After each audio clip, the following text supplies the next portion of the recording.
السلام علیکم فرینڈ، آج ہم آپ کے لیے ایک ایسا ٹاپک لے کر آئے ہیں جو بڑا ہی دلچسپ اور بڑا ہی امیزنگ ہے۔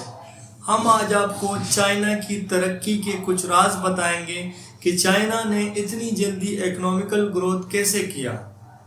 اس کے لیے ہمیں چائنا کی کچھ ہسٹری معلوم کرنی ہوگی۔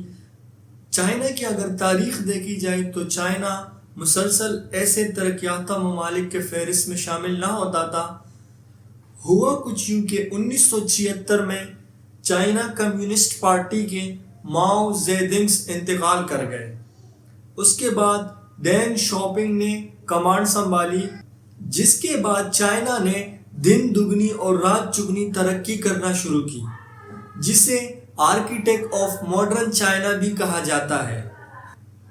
ہوا کچھ یوں کہ ڈینگ اور اس کے اتحادیوں نے چائنا کو غربت سے نکالا اور نئے سرمایہ داروں کو ٹیکسوں کی چھوٹ دی تاکہ وہ چائنا میں آ کر سرمایہ داری کریں، اور ان کے منصوبوں سے تقریباً 1 ارب چائنیز لوگوں نے غربت سے نجات دلائی اور چھوٹی چھوٹی فیکٹریز اور چھوٹی چھوٹی صنعت کاری چائنا کے ہر ایک شہر میں بننا شروع ہو گئی، اور اس طرح چائنا ترقی کی راہ پر گامزن ہوتا چلا گیا۔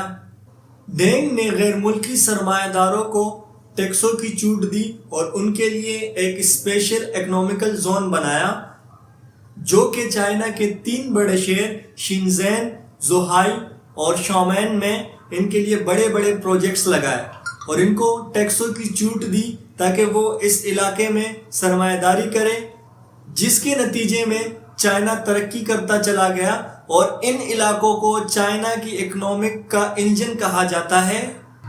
چائنا کی آل جی ڈی پی 1953 سے 1978 تک صرف 4.4% تھی، اور حیرانگی والی بات یہ ہے کہ چائنا نے 1958 سے 1962 تک ایک بہت ہی بڑی اکنامیکل ڈیفالٹ کا سامنا کیا، جس میں تقریباً 45 ملین لوگ انتقال کر گئے، اور یہ دور چائنا کی تاریخ میں ایک سیاہ دور کے طور پر مانا جاتا ہے۔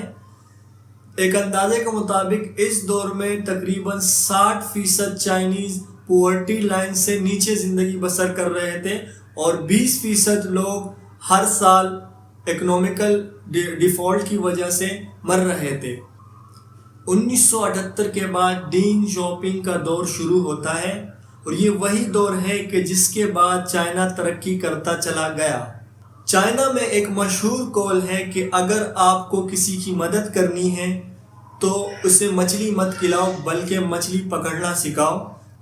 تو چائنا نے وہی کام کیا، لوگوں کی مدد اس طرح کی کہ اسے اکنامیکل گروتھ کے طور پر اپنے ملک میں ابھارا اور ان کے لیے صنعت کاری کی، ان کو ٹیکسوں کی چھوٹ دی، اور اپنے ملک میں امریکہ اور یورپ کے لوگوں کو سرمایہ کاری کرنے کا موقع دیا، جس کے نتیجے میں چائنا اکنامیکل ڈیفالٹ سے باہر نکلا اور چائنا نے دنیا کے ترقی یافتہ ممالک کی فہرست میں اپنا نام بھی ڈلوایا۔ اس کے علاوہ چائنا نے 1979 میں اپنے کسانوں کو ٹیکس فری کر دیا اور انہیں جدید ٹیکنالوجی کے ذریعے پیداواری صلاحیت بڑھانے کے مواقع دیے، اور انہیں یہ بات بتائی کہ اکنامیکل گروتھ کے لیے ایگریکلچر لینڈ بھی بہت معنی رکھتا ہے، اور چائنا نے سرمایہ داری قوت بڑھانے کے لیے وہاں کی جتنی بھی لوکل گورنمنٹ، لوکل امپلائی تھی، اسے امپاور کیا اور شہری حکومتوں کو مواقع دیے کہ وہ سرمایہ داری کے لیے نئے پروگرام شروع کریں۔ چین کی معیشت کی اس تیز رفتار ترقی کی وجہ سے کچھ ماہرین یہ کہنے پر مجبور ہو گئے ہیں کہ آیا چین کیا امریکہ سے آگے نکل کر ایک سپر پاور بن کے سامنے آئے گا؟ کیا چین دنیا کو لیڈ کرنے کے پوزیشن پر موجود ہے؟ کیونکہ 2018 کے رپورٹ کے مطابق چائنا کی جی ڈی پی فی کس 15% امریکی ڈالر سے زیادہ ہے۔ 2018 کے رپورٹ کے مطابق چائنا کی G D P 13.4 trillion dollar تھی، لیکن اب چائنا کی G D P 20 trillion dollar کو کراس کر چکی ہے۔ اس کا مطلب ہے کہ یہ امریکہ کی جی ڈی پی سے بھی آگے نکل چکی ہے۔ اور ورلڈ بینک کے نئے رپورٹ کے مطابق چائنا اس وقت سب سے بڑے اکنامیکل گروتھ کے ساتھ آگے بڑھ رہا ہے، اور اس وقت چائنا سب سے بڑی صنعت کار ملک بن چکا ہے۔ یہ پورے دنیا میں ایکسپورٹ اینڈ امپورٹ کرتا ہے۔ امپورٹ اس کے کم ہے اور ایکسپورٹ امپورٹ سے کہیں زیادہ ہے۔ اس وجہ سے چائنا ترقی یافتہ ممالک میں سب سے آگے نکل چکا ہے۔ اور اگر ای کامرس کی بات کی جائے، اگر آپ کو لگتا ہے کہ امیزون آن لائن چیزیں بیچنے والی سب سے بڑی کمپنی ہے تو آپ غلط ہیں، کیونکہ اس سے بھی بڑی کمپنی علی بابا جو کہ چائنا سے ہے، یہ دنیا کی سب سے بڑی ای کامرس کی کمپنی ہے۔ چائنا اس وقت ایگریکلچر سے بھی اپنی اکنامیکل گروتھ کر رہا ہے، جس کی سالانہ آمدنی تقریباً 9 بلین سے لے کر 14 بلین ڈالر تک ہے۔ یہ میکسیکو اور کینیڈا کے ایگریکلچر اکنامک گروتھ سے بھی آگے ہے۔ چین اس وقت امریکہ کے بعد دوسرے نمبر پر بلینرز لوگوں کا ملک ہے۔ چین میں بلینرز لوگوں کی تعداد تقریباً 400 لوگوں پر مشتمل ہے، اور امریکہ میں اس وقت 650 ہے۔ تو چائنا اس وقت دوسرے نمبر پر بلینرز کا ملک بن چکا ہے، اور اس فہرست میں چائنا بڑی تیزی سے ترقی کر رہا ہے، کیونکہ یہ 400 بلینرز افراد پچھلے 5 سالوں میں ہی سامنے آ چکے ہیں۔ اس کا مطلب یہ ہے کہ آئندہ کچھ سالوں میں یہ ریٹ آگے بڑھ کر امریکہ کے بلینرز لوگوں کے تعداد سے بھی آگے بڑھ کر ان کو پیچھے چھوڑ دے گا۔ اور چائنا کے آن لائن کاروبار کرنے والی کمپنی علی بابا کے CEO جیک ما دنیا کے اس وقت امیر ترین لوگوں کی فہرست میں ان کا نام 21ویں نمبر پر آتا ہے۔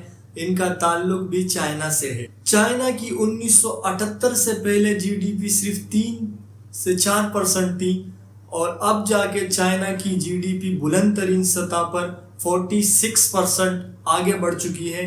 اس کا مطلب یہ ہے کہ چائنا نے کتنی ہارڈ ورکنگ کر کے اس پوزیشن پر پہنچا ہے، اور چائنا اس وقت اکنامیکل گروتھ کی فہرست میں اول نمبر پر آنے کے لیے سب سے زیادہ کوششیں کر رہا ہے۔